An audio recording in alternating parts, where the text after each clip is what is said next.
everyone. I am Julie Klima. I'm the managing director here at the Midwest Center for Nonprofit Leadership at UMKC, and I am joined today by this fabulous panel, who you will meet here in a minute. But I do want to go ahead and introduce Jenne Vanderbout, who is the executive director of Support Kansas City. And we are excited today to welcome you to our joint nonprofit navigation and growth exchange session on the Board Diversity Initiative. Today's session is part of, both of us have semi-regular series of educational programs that allow the community to share ideas, tools, and conversations that nonprofits need to be successful. And if you haven't seen them, you should definitely check out our YouTube channels where you can find past sessions. I know that Support Kansas City just did a great one on the new overtime rules, and we will be including a link to that in our upcoming newsletter. So if you are on our email distribution list, you will get that as well. Before I get to today's topic, I have a couple of announcements. First, the salary and benefits survey is open. You've probably heard me talk about this before. If you joined one of these or seen anything that we've posted or been in our e-newsletter, please, please, please make sure your organization responds to that so that we can provide this critical benchmarking data to help share fair and competitive compensation practices in our region. We all know that we want more of that. And also mark your calendar for our Nonprofit Leadership Conference that's coming up on November 25th. This year's theme is Leading with Resilience, and we have an excellent slate of sessions lined up. And this year, something new we're trying in response to feedback from our last conference is that we are going to have facilitated networking at lunch that is sponsored by Catalyst Development. So you won't want to miss that opportunity to learn and connect with other nonprofit leaders. In terms of today's session, please feel free to use the chat throughout. We will be monitoring those if you have questions, and I'll be here to keep an eye on those and share things out as they come in, as will our panelists. So with that, Jenne, over to you. Great. We're excited that you all have chosen to join us this morning, so thank you. Today's topic, the Board Diversity Initiative, is to focus on how we're working to break down systemic barriers and celebrating diversity as the cornerstone of impactful nonprofit board governance. By embracing diversity, emerging diversity organizations unleash creativity, engage volunteers, and reach their full potential, driving meaningful change in the communities that they serve. It is my pleasure to introduce the Board Diversity Leadership Team that includes myself, Nicole Jacobs Silvey with Connections Coach KC, and Blake Cleaver, the Community Impact Manager with Support Kansas City. We're excited to share with you some of the work that we've been doing and how you can engage with us as we're moving forward. Nicole. Thank you, Jenne. Good morning. It's so exciting to see all of you here today. And I first wanted to just remark on how this work is not only important to me professionally, but it really is a reflection of the life that I've lived personally. So it's work that I'm deeply committed to. And I love that Julie and Jenne are two inclusive leaders that have partnered around this work and continue to leverage this in our community. Today, I wanted to talk about the agenda that Blake and I and Jenne are going to go through. We're excited to share not only the information, but how we got to this process. And so we're going to share a little bit about our partners in diversity, because we did not do this in a silo, the why for this work. And I know many of you are very familiar with the why, but we're going to go deeper into that so that you can understand the catalyst for this work. Take a look at the Kansas City landscape. We are a very philanthropic city, and we want to look at what this information and what the BDI references within Talk to Our City. And then how you can engage if you want to get involved in the BDI or the Board Diversity Initiative, the ways that you can plug in intentionally. And then we'd love to have questions and answers from the audience so that we can get to the heart of some of the things that are on the top of your mind. And with that, I'm going to turn it over to Blake. We're going to start with gauging some of your information. Let's talk about board service. I'm turning it over to her. Thanks, Nicole. So as Nicole mentioned, we're very excited to talk about BDI, but we wanted to get kind of a feel for everyone's experience with board service. So I'm going to start a couple of polls, and we would really appreciate it if you would take a moment to answer those. So we have two different polls. So I'm going to start the first one now. Right. So I'm going to talk through some of these. So the first question is, have you ever served on a board? And it looks like most of you said, yes, I currently serve on a board. Some of you said, yes, but it's been a while since you've served on a board. And then at least 3 of you said you're interested in board service. No one said that they've never considered serving on a board. So that's good news.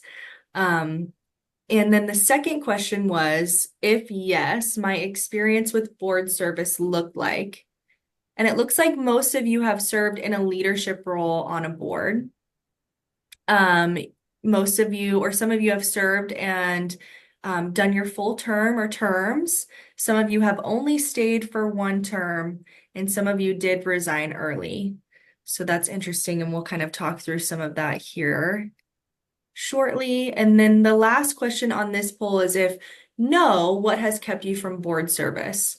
So some of you said that you've never been asked. Some of you said that you feel you're not at a point in your career where a board would consider you for service. And then for those of you who said that your reason isn't listed, it would be great if you would be willing to maybe post your reason in the chat if you feel comfortable doing that. You could also send myself or Nicole or Jenny a direct message if you'd like to kind of stay anonymous with that. But that's just good information for us to know as we kind of talk through what does board service look like and why have we started the board diversity initiative. But it looks like from this poll that most of you have experience with board service. Not only that, but you are currently serving in a leadership role on the board. Before I move on to the next poll, I want to open it up for Nicole or Jenny to weigh in on some of these results that we got. Think the only thing that I would say, it's interesting, but also given who the clients or whose accesses the work of the Midwest Center, I think that's pretty accurate. Typically, we see people, less people in leadership roles, less people engaged with boards. So that really speaks a lot to who's on the audience today. And as we, later in the presentation, we'll talk through the board diversity initiative, but we have several tracks that target different groups of individuals, organizations, candidates, and we'll kind of talk about how you can plug into boards and if you're serving on a board, what your role could be in helping further the board diversity initiative. But this is helpful for us to know, so thank you. And we have one other poll that we'd like to share. So let me get that pulled up here. And this is for those of you who are currently on a board. So I'm going to go ahead and launch that. These questions are really related to board diversity. And so the first question is, do you feel that your board is diverse? And then the next question is, do you feel your board represents the community you serve? So if you could take a moment to complete that. Okay, so it looks like the first question, do you feel your board is diverse? The majority said no. And we're intentional about making these polls just yes or no answers. So thank you. And I know that, probably some of you want to say yes, but, or no, but we'll talk kind of more about that. But it looks like most of you said no. And then the second question is, do you feel your board represents the community you serve? And most of you said yes. So that's a big focus area for us in BDI is we want to make sure that organizations have boards that are reflective of the communities that they serve, in addition to being diverse and having the right people and the right fit. So thank you all for taking a moment to complete this. This has been helpful for us, and we'll kind of dig into BDI and how this all relates. I'll go ahead and stop that. And then before we get into the board diversity initiative, as Nicole mentioned from the start, this has been a work in progress for many years, and we did not do it all on our own. So we just wanted to highlight some of the early champions of the work, some of the people who have been working in this space who have helped us kind of brainstorm and bring BDI to life. And so these are those individuals listed, and some of them are still very involved in the board diversity initiative, but all of them have been impactful in helping us to build out this initiative. So we do want to highlight them for just a moment.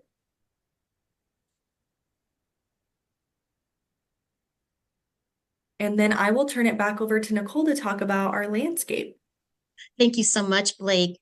What we know so much about our community, especially those of you on this call, is that Kansas City is a deeply philanthropic community. I think we stand at 5,000 plus non-for-profits in our community, which is high for per capita when you consider the size of our city. It's something that we are proud of, and I think we have a strong sector. However, in all the strengths that we have, an area that we continue to say we want change in is diversifying our boards. And we will talk more about the specific research within Kansas City, but we tend to be a microcosm of what Board Source has repeatedly indicated as research.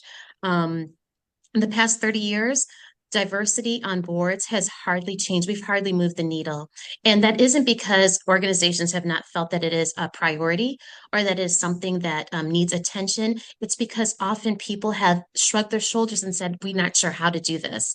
How do we change diversity in intentional ways and not in just checklist faction? So what we decided to do in with the Board Diversity Initiative is take that intention, was really believing nonprofits want to make a change and creating a path to action. And what we had seen is often board diversity didn't fall on someone's radar as a specific task or a specific part of someone's job description. So quite honestly, it just fell off the radar. And people often were working on how to fundraise, how to recruit and retain staff, those crucial areas within not-for-profits. And diversity was the thing that got pushed to our next strategic plan. And I think that probably resonates with most of you. So the landscape in Kansas City, I think of my own life personally. I mentioned that this is not just the work I do professionally, it's what I've lived personally. And the board that I joined in early 2000, that was my first board that had the opportunity to join, honored to have been a part of that board. I remember that board table specifically. At that time, not only was I one of the only women, but I was definitely the only person of color. And in addition, at a much younger age, I was also the most youthful member. And when I look at the board tables I'm around currently, it looks very similar. So the anecdotes that I have from my personal experience really match the data that we've seen. And so, if next slide, please. The why for this work. So, as many of you know, diversity matters. And Harvard Business Review has done research as well as several other entities that show boards that have more diverse membership are not only more innovative, they reach their goals at a much higher level. And so what does that mean? Because when you think about our not-for-profits, we know we're doing really amazing work. And I'm really proud of our community. However, imagine how much more we could do if those voices were present.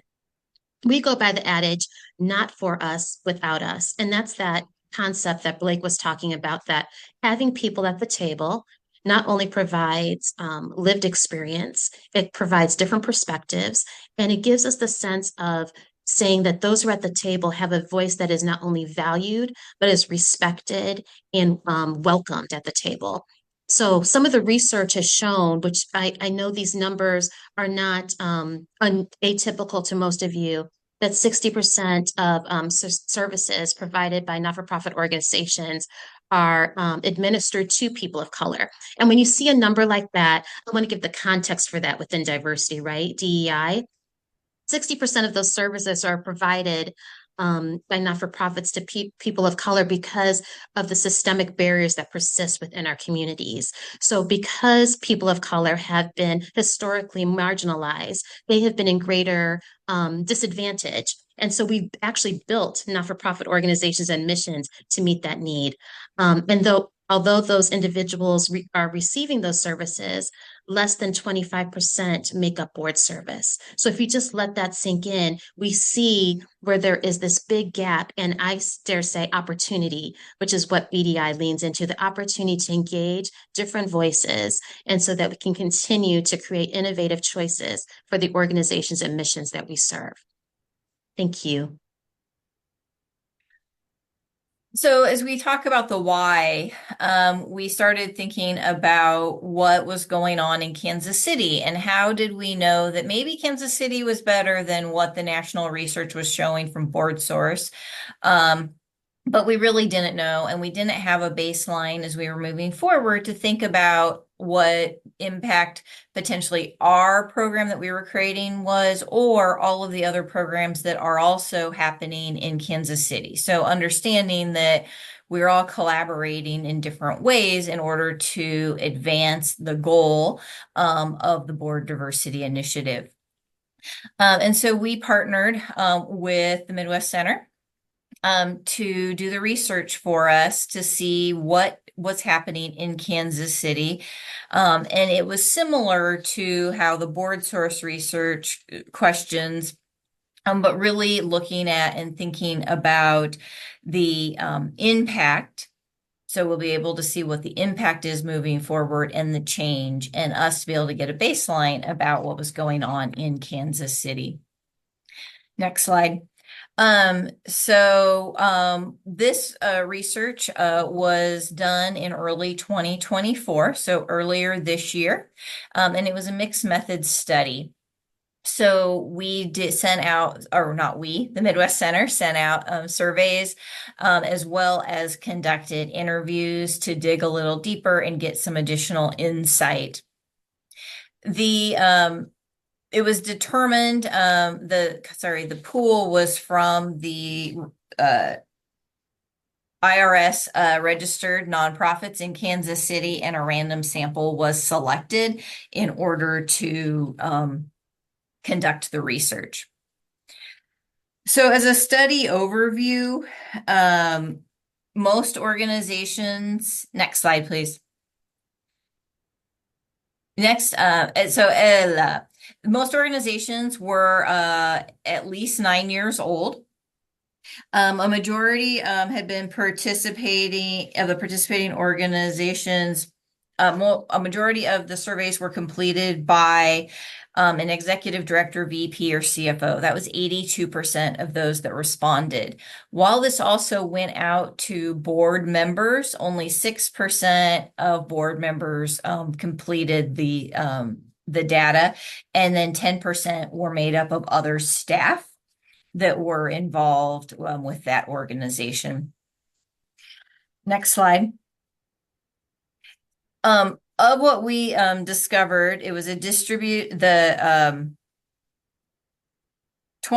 average was 72% of those that responded were white, and 28% were BIPOC. In addition to that, 47% were the ages of 47 to 65, and 90% of the organizations were made up only of cisgender male and cisgender females. Only 45% of the organizations that responded indicated that they had an LGBTQIA+ members on their board. Next slide. 59% shared the demographics of their board were very important. And 39% said that they had formally identified what that mix should look like of what diversity means for their organization. And that's an important piece that's a part of the Board Diversity Initiative when we're working through the sessions is what does diversity look like for an organization, and what is the definition of diversity? It's not necessarily all sexuality or ethnic backgrounds, or, but it includes age and gender and all of the pieces that bring in a diverse perspective. And then 76% reported having diversity statements or that were done or were in progress, which we were actually thought was pretty high as we were moving forward. Next slide.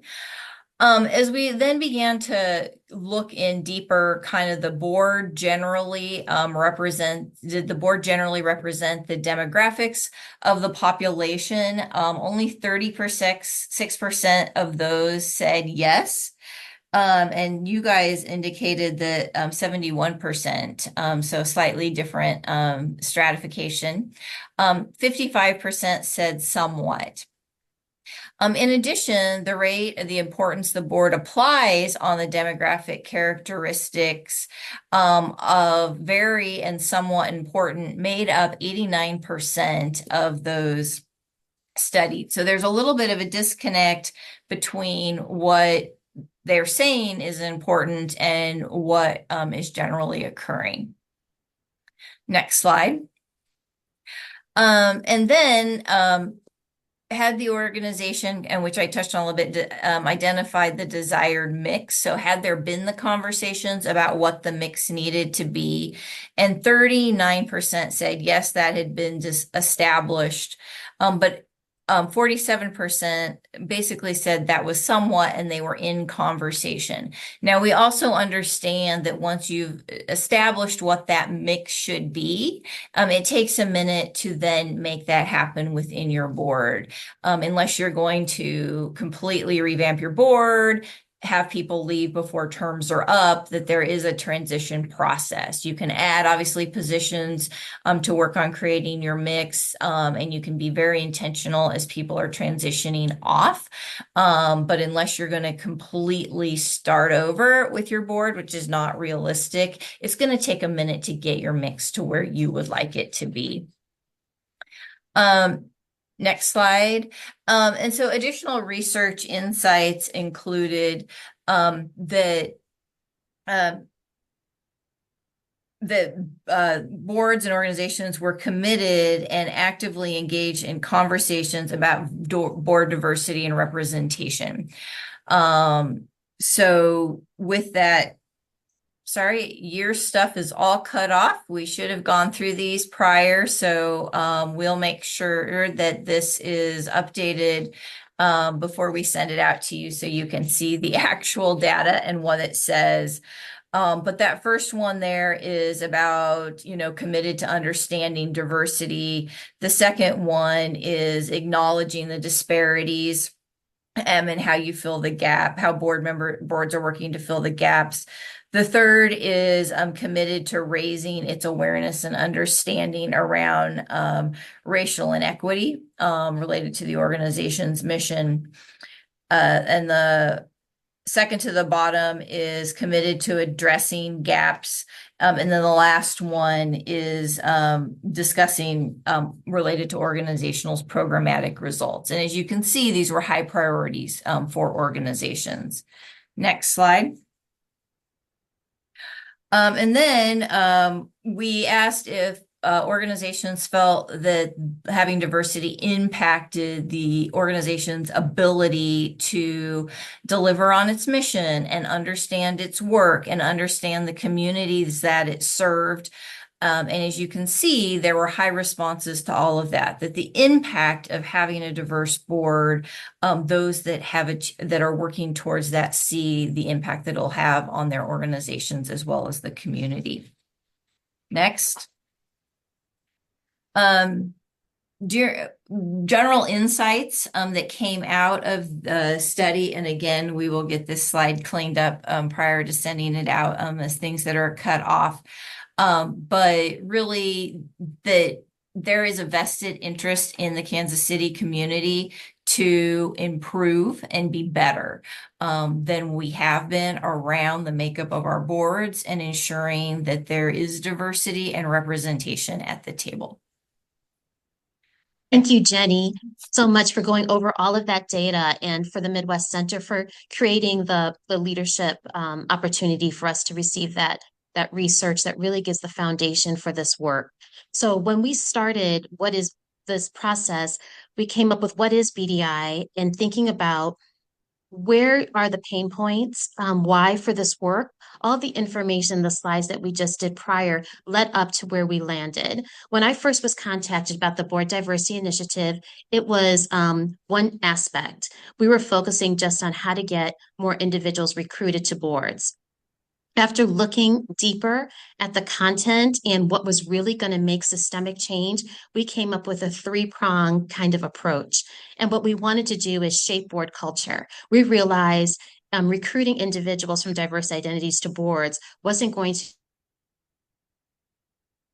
be beneficial if we didn't change the very culture of the boards that they were going to serve on.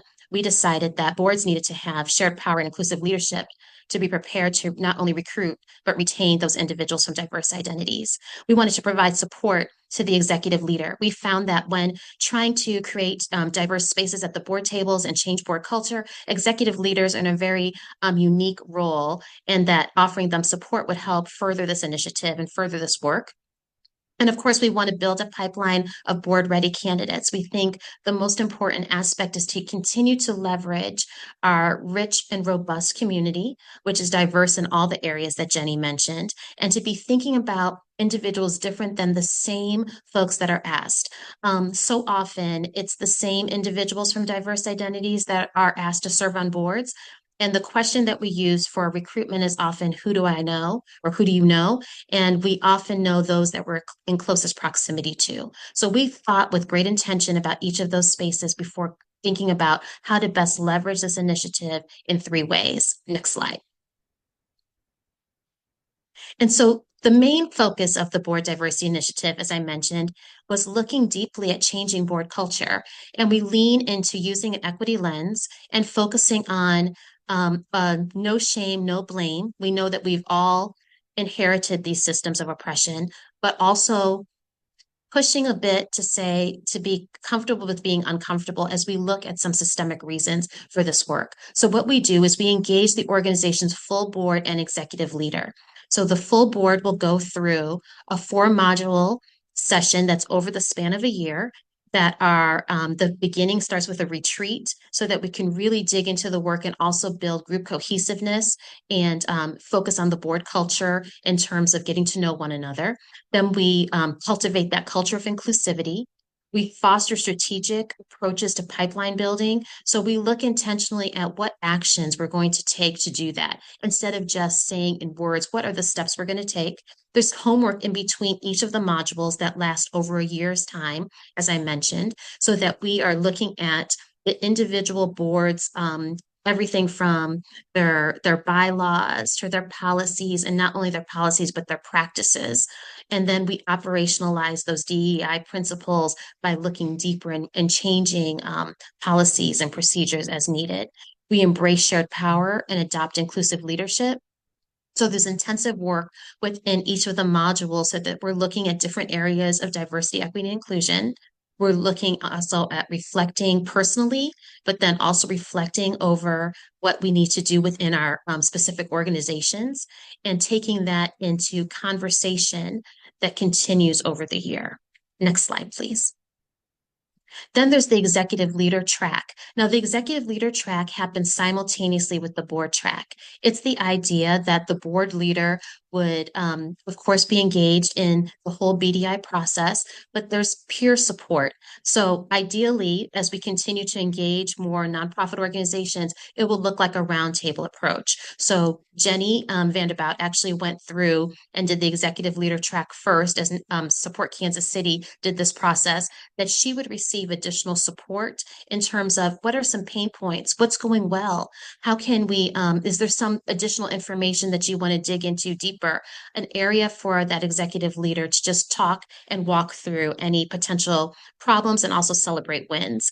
And then that happens in a peer support model as well. Empowers leaders to affect change. It can be lonely being a leader doing this work.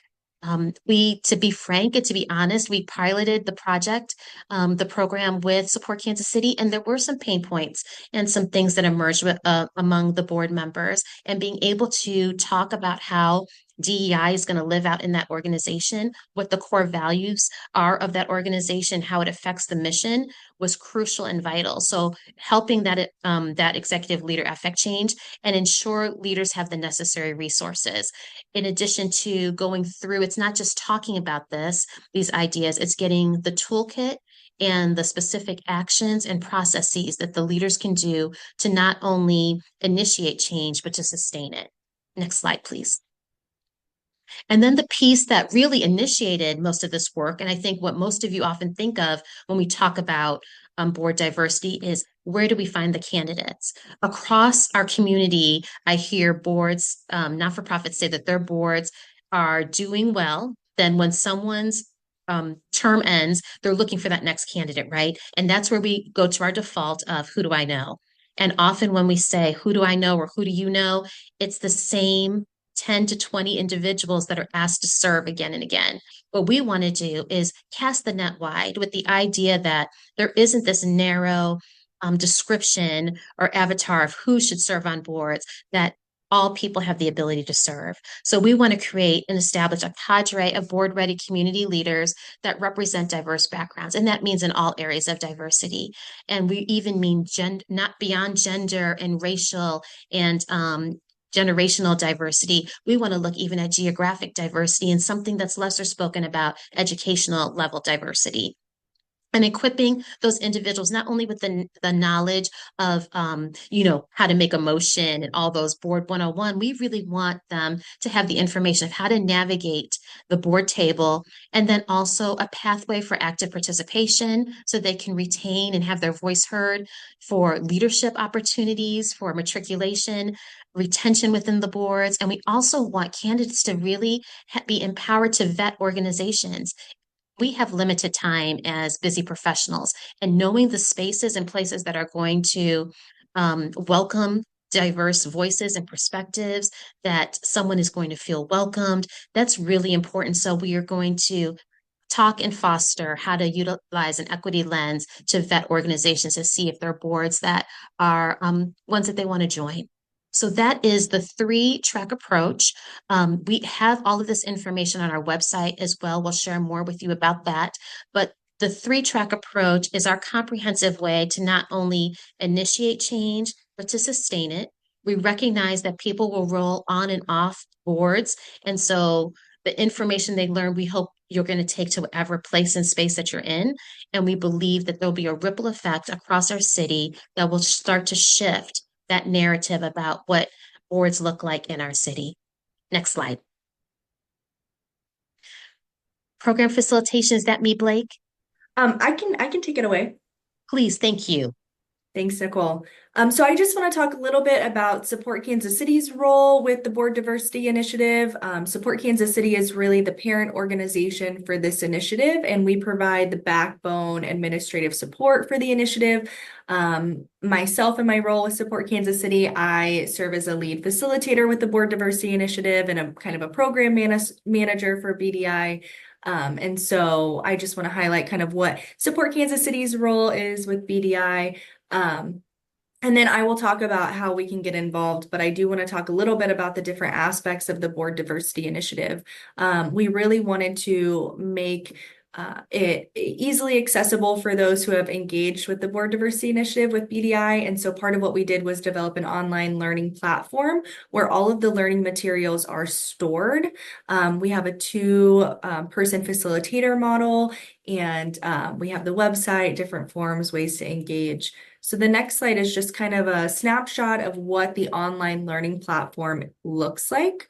All of the various modules for the board track, for the executive leader track, and for the candidate track can be found on the online learning module. There's resources there. Nicole previously mentioned the homework. We do ask, BDI participants, to do some work outside of the time that they're spending in the training, both individually and then as a board. And so all of that can be found on the online learning module. It's really kind of like an online, almost like a classroom. But one thing that I think is great is, anybody who participates in BDI has access to the resources and the information they've learned long beyond their time with the Board Diversity Initiative. And that's really, our hope is that they'll look back and kind of think through some of the things that they've gone through in the training and, implement those within the organization, but also reference them as needed.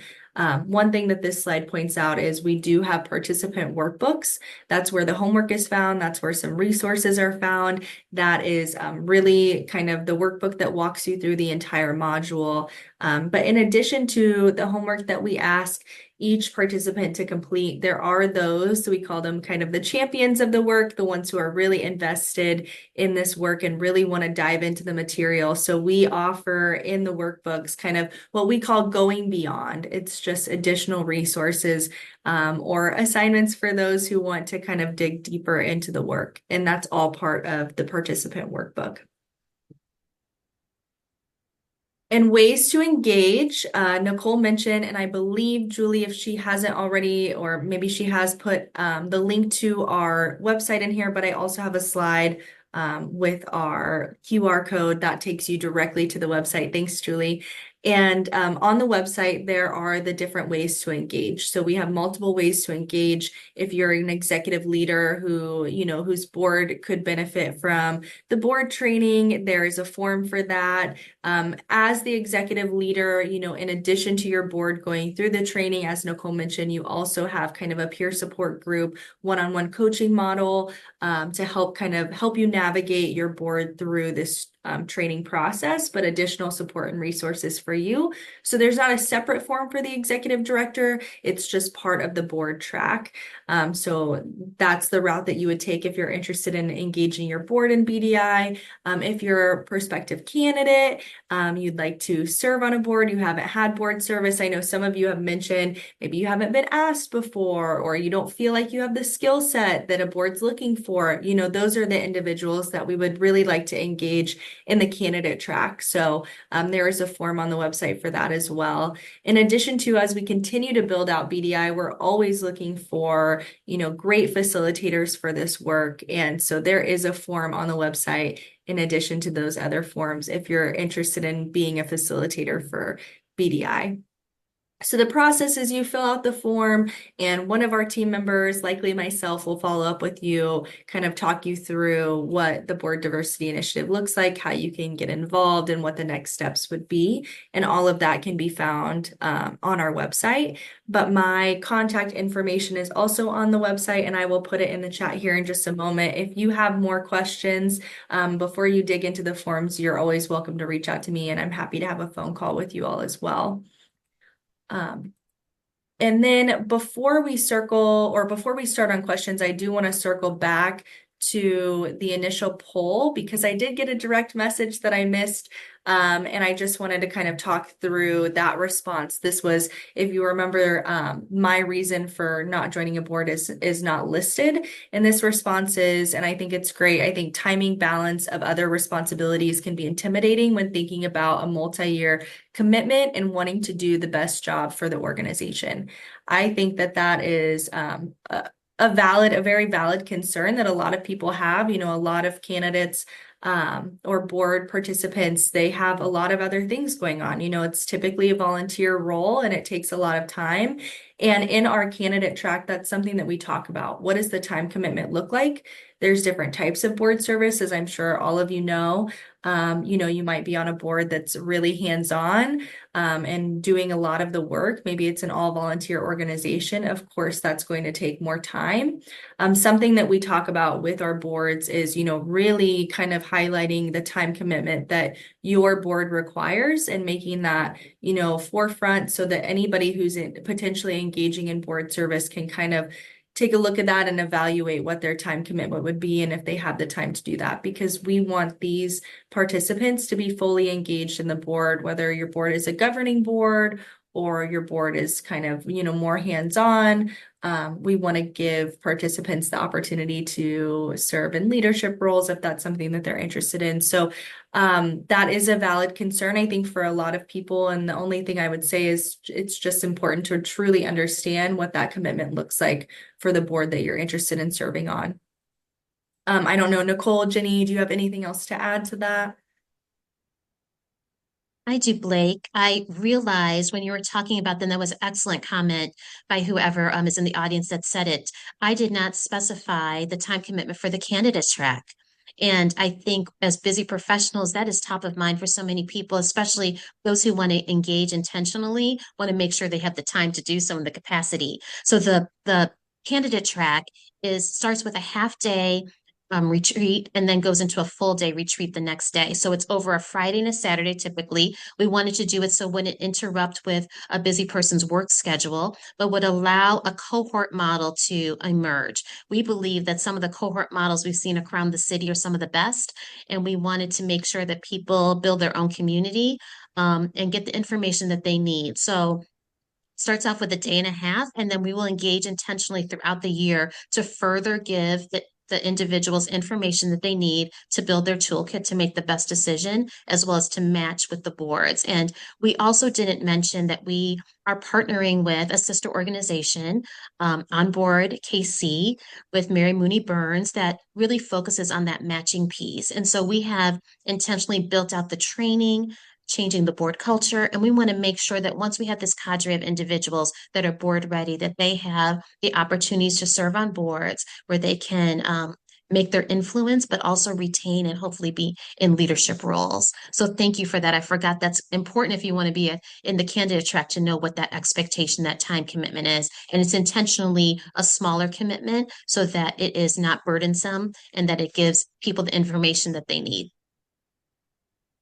Well, I think we're ready to open it up for questions if anyone has any. Oh, and it looks like Mary's on the call as well. So she talked about Onboard KC and put her contact information in the chat as well. Thanks, Mary. I was just going to say, while people are thinking of their questions, if they have any, I just want to circle back to the time commitments. So thanks, Nicole, for highlighting the commitment of the candidate track. And I know you mentioned the board track, but I just want to reiterate that it is a 12-month commitment. It is 2-hour training sessions quarterly. And the reason that we did that was intentional because we understand and recognize that nonprofit boards have many other things to focus on throughout the year, besides, in addition to board diversity.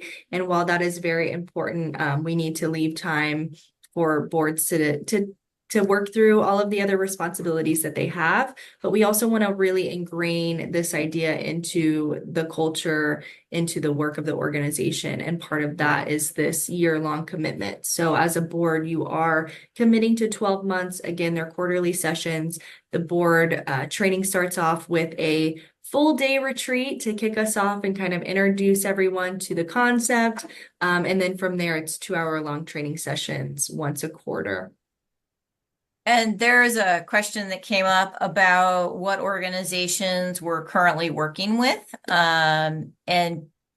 did the pilot with Support Kansas City's board. However, we are getting ready to kick off with What If Puppets board of directors, as well as Uncover KC's board of directors. And then we are also talking with Harvesters. And were there a couple more organizations that I'm missing, Blake and Nicole? I know Girl Scouts is in conversations as well. And there's several other that have indicated interest that they are putting their information in front of their board to get vetting. Rosebrook Center is another one that has been a client of mine that wants to engage in BDI. So we have people in the pipeline, organizations from small, like Single Mom KC was indicating some interest, and that's a smaller organization, all the way to some big not-for-profits like Harvesters. Across the board, we're seeing that diversity and diversifying a board is not an issue that's just for specific not-for-profits. It's the majority of our sector. And then another question. Oh, sorry. And then another question that has come up is how can an organization approach inquiring about the diversity of a candidate the candidate brings to the table / discussion in an authentic manner? You know, Jenny, I think that is so hard and something that I've talked to organizations about quite a bit. Thank you, Megan, for that question. So typically, we try to just get to know individuals so that we know their story, so that we know their background. But we know that when I show up in a space, it's clear to see that I'm a Black woman. And so my identity is more visible. And there's other areas of diversity that may not be as visible. And so you're right, Megan, are we asking people's income? Are we asking what part of the city they live in? Those things can seem really inauthentic and be this checklist. And I love how Dr. Brent Nevers says it's that YMCA, village people checklist, and can be very tokenism if you are not using authenticity and sincerity. What we do once someone is already on a board is we give them a survey that is confidential that people can just indicate the different areas of diversity that they represent. I typically think it's just getting to know somebody's story. You often don't know all of the invisible areas of diversity, and it's what they choose to disclose. So there's not any way to really shortcut getting that information in an authentic way, other than to get to know the person, have conversations, and upfront say that you're looking to have your board be reflective of Kansas City, and we're looking at all the areas of diversity that people bring. And then often those who are interested will disclose. So there's not a precise or easy way to do it. So much of this is very much relationship based. Thanks, Megan. And I also want to acknowledge, and I'm going to say your name wrong, Alex, also responded to Megan on that same topic about, how they talk about gaps that they're seeing in the organization and the organizational needs as part of the conversation when they're talking to prospective board members as well. That's excellent, Alex. And we use the board matrix to guide, and that's part of the BDI, a board matrix that indicates those gaps. Awesome. I didn't see that response. Really well done. And then another piece was, did you cover, or did we cover, but what about matrix or benchmarks that boards can use to determine the effectiveness of the training? And a piece of going through the process is actually assessing, the organization piece is actually doing an assessment of your organization at the beginning as well as at the end. That's a part of the organizational process. And then we are also discussing about how we circle back and assess boards to ensure long-term impact, not just short-term impact. Did you have anything you guys wanted to add, Blake or Nicole? I was just going to say, I just want to highlight that we, really emphasize building relationships with potential candidates. And that's a big part of the BDI training. How do you build relationships? How do you involve candidates within the organization outside of board service, and investing in others before you're asking them to invest in your organization? And so it goes beyond kind of, obviously you want to identify the gaps at your table, but you really want to build authentic relationships with other individuals. And really broaden your network of connections. And that's something that we talk a lot about during the board BDI training. So this is a great question. Did you guys see it? Mm-hmm. How is there a way to involve youth? I have some great student leaders. Do you want to address this, Blake? Well, I would say, absolutely. I think that age diversity is another area that we talk a lot about. And, those are kind of the next generation leaders in the nonprofit sector, but also just that we need to pay attention to and develop those skills. And so particularly for organizations who are working with youth, I would say absolutely we want to definitely make sure that those organizations are representative of the communities that they're serving. And some of the organizations that I know of who work with youth, develop kind of a junior board, which is an idea. But I think it's important to engage youth on board service as well if you can. And so part of what we have done to kind of, or talked about is, how do we engage the surrounding universities and the colleges and the different schools in our area to, develop these youth in the candidate track. And that's something that we've talked about as well, as how do we engage these individuals. I don't know, Nicole, if you have anything else to add to that. I do have a bit, Tara. That is so interesting because years ago, I'm dating myself. There was actually a BYOB, not the BYOB, but Bring Youth on Boards initiative that I was a part of that actually engaged teenagers in board service. And as often is the case, the pendulum swings. We were really involved in engaging student leaders and having them sit alongside adults until all the challenges of having to get them to and from meetings, engage them at a time that was outside of school time. There were barriers that stopped the conversation. I think there's real space to dig into that, but I will say the organizations that did it well, you can see the young people that served on boards were Melissa Robinson, Jermaine Reed, Crispin Rea. And if you know those three names, they're involved in civic leadership, and they were phenomenal always, right? But they were in leadership at board tables as young people, meaning high school, not college. And I think the results that yielded out of that really speak for themselves. So how we can continue to engage that in community is going to take a shift in our mindset on what we think in terms of valuing young people and inconveniencing ourselves a bit in terms of when we meet and how we get those youth voices at the table and not having them just as tokens, but really listening to the input that they give. I think youth always have a really great perspective. I have a former youth development background, so that's up my alley. So thank you for that, Tara. Really interesting. Yeah, I just, if I could, I mean, I can, let me, these are some of my leaders right now. These kids, what I can say, and I didn't get married or have kids. This is all that I do. So I take them with me everywhere I go. Whether to meetings, non-for-profits, they shoot photography, but they want to be involved, but we have as adults need to take that stance and give them opportunity. And that's all that I've asked for most places. But I'm just saying our youth is our leadership for tomorrow. So I would love to give these kids the tools, and I've got a really diverse group, those tools in their toolbox so they can build and do what you're doing now so well. That's and especially for their community, and they want to do it, they just don't know how. So it's going to take people like all of us to put them in that, given that possibility. And I think you bring up a great point, Tara, and that's something that we can talk about is should we try and do a candidate session that is geared towards youth so that they feel comfortable, can come in with peers and learn about what board service means and help prepare them, and then even help with a way to connect them on boards throughout the Kansas City area as part of that diversity piece. So I appreciate you bringing that up today. Thank you. Another piece a question that was just brought up, and I know we're coming up on time, was advice around nonprofit EDs wanting to bring this up potentially with reluctant boards. And I know Nicole will have something to add with this as well. This can be I think a challenge and also a touchy but important topic to bring up. I believe your partnership with your board chair is key in being able to advance a lot of initiatives related to your board and really being able to work through that.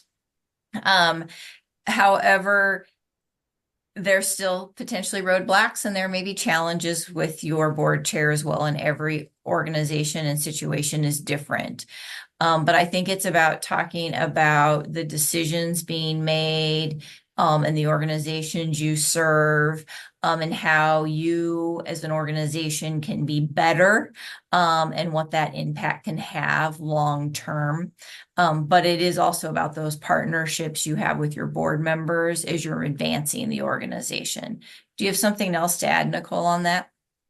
Just a little bit, because you really hit it, Jenny. It's that board chair partnership is really crucial in identifying the champions on your board.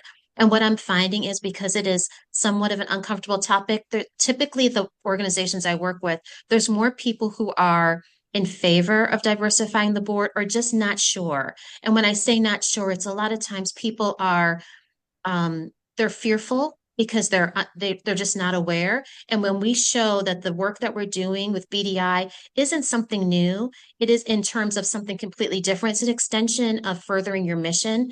And the best way to leverage the conversation is show how BDI is directly in alignment with your core values and your mission of your organization. It's a direct match. And then it often have aha moments after people see that. So it's not always an easy conversation. And sometimes there's those people who are really sticklers and really against it for whatever reason. Instead of having those conversations at the larger table, I would try to take that individual to coffee and hear them out. Most people want to be heard, and often you'll hear emerge something that they're concerned about that isn't truly actual at the table. They're fearful of things that often don't play out. And it's hard to describe in greater detail, but doing that one-on-one conversation and hearing someone's reasons and then just relating it back to the mission is most helpful. Thanks, Jenny. That was great. I'm going to turn it back over to Julie as we are wrapping up. Excellent. Well, thank you all. Nicole, Blake, Jenny, you have been fantastic. This has been fantastic. Obviously, we here at the Midwest Center are big supporters of this initiative, and having been through it myself as an SKC board member, I can attest to just the powerful conversations that it sparked, and just the really great initiative that it is, and highly recommend everybody that's interested, check it out. Thank you all for participating today, for being here. You know, the world is a better place for all the work that you all do. So you probably don't get told thank you enough, but thank you all for doing that. Thank you again for joining us today. Have a good rest of your day. Bye-bye. Thank you. Thank you.